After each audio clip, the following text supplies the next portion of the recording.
गुजरात में कांग्रेस के साथ बड़ा खेला करने की तैयारी में बीजेपी। कांग्रेस की ताकत कम करने के लिए लाया जाएगा अध्यादेश। बीजेपी सरकार की रणनीति से कांग्रेस में हलचल।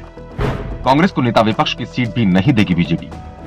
गुजरात विधानसभा चुनाव में इस बार कांग्रेस को जबरदस्त हार मिली है।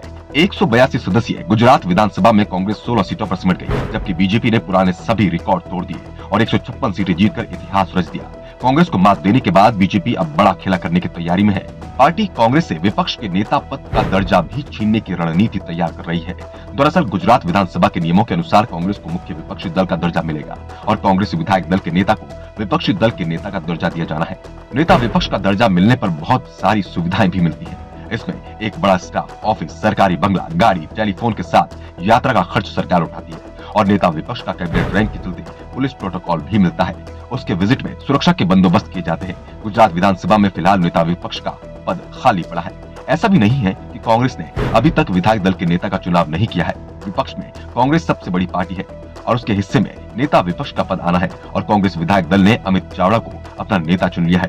कांग्रेस विधायक दल के नेता अमित चावड़ा ने विधानसभा अध्यक्ष शंकर चौधरी से मुलाकात भी कर ली है। उनके सामने नेता विपक्ष के लिए अपना दावा भी पेश कर दिया है, लेकिन विधानसभा अध्यक्ष ने कोई फैसला नहीं किया। इस बीच बीजेपी सरकार कांग्रेस से नेता विपक्ष का दर्जा छीनने की तैयारी में जुट गई है।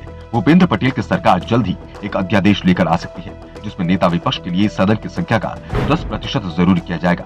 182 सीटों में से गुजरात विधानसभा में अभी कांग्रेस के पास 16 सीट है। अगर बीजेपी सरकार अध्यादेश ले आती है तो विपक्ष की सबसे बड़ी पार्टी के लिए नेता विपक्ष का पद हासिल करने के लिए 19 सीटें होना जरूरी होंगी, यानी कांग्रेस तय संख्या से 3 सीट पीछे है। ये अध्यादेश लागू होता है तो कांग्रेस को नेता विपक्ष का पद नहीं मिलेगा। ऐसा होता है तो गुजरात विधानसभा में ये पहला मौका होगा जब बीजेपी के सामने नेता प्रतिपक्ष की कुर्सी खाली होगी। वैसे पिछले लगभग 9 साल से केंद्र में भी कांग्रेस के पास नेता विपक्ष की कुर्सी नहीं है। लोकसभा में 2014 और 2019 के चुनाव में कांग्रेस 10% सीट नहीं जीत पाई, जिस कारण से मोदी सरकार ने नेता विपक्ष की सीट कांग्रेस को नहीं दी। वैसे इसे लेकर संसद में भी नियम साफ नहीं है, क्योंकि लोकसभा सचिवालय ने एक आरटीआई के जवाब में कहा था कि 10% की कोई बाध्यता नहीं है, लेकिन अब ये बाध्यता गुजरात विधानसभा में लाने की तैयारी की जा रही है। इसे लेकर कांग्रेस में बेचैनी दिखाई दे रही है। कांग्रेस नेता प्रदेश अध्यक्ष जगदीश ठाकुर ने कहा कि बीजेपी राज्य में विपक्ष की आवाज को दबाने की कोशिश कर रही है।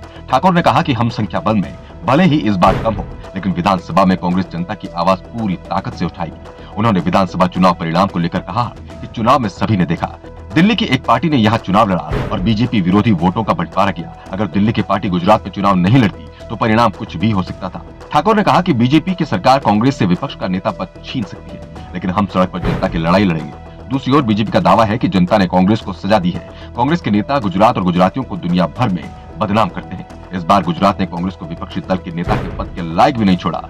बीजेपी सरकार कांग्रेस को सजा नहीं दे रही है, सजा तो उन्हें जनता ने दी है।